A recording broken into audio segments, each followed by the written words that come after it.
Gumanda na yung ikot ng gulong ni Mira dito sa passenger side.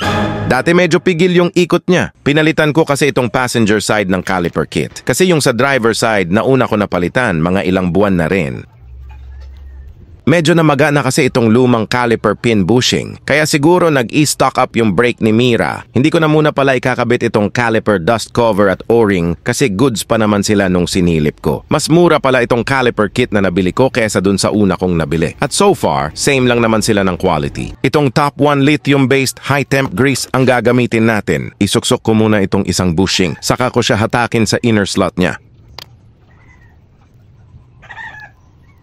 At lalagyan ko na ng manipis lang na grasa bago natin ibalik. Natuwa din ako dito sa bagong caliper pin dust boot kasi may kahirapan isalpak. Di tulad nung luma na mabilis na lang matanggal. At nung ipinapasok ko na itong caliper pin, napansin ko na medyo masikip pa yung butas ng caliper pin boot. Maganda yan para hindi siya basta mapasok ng mga alikabok. Sa paghihigpit naman, ginamitan ko siya ng torque wrench at nilagay ko sa 37 foot-pounds.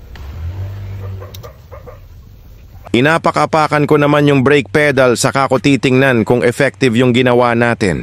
So far goods naman, hindi na siya pigil umikot.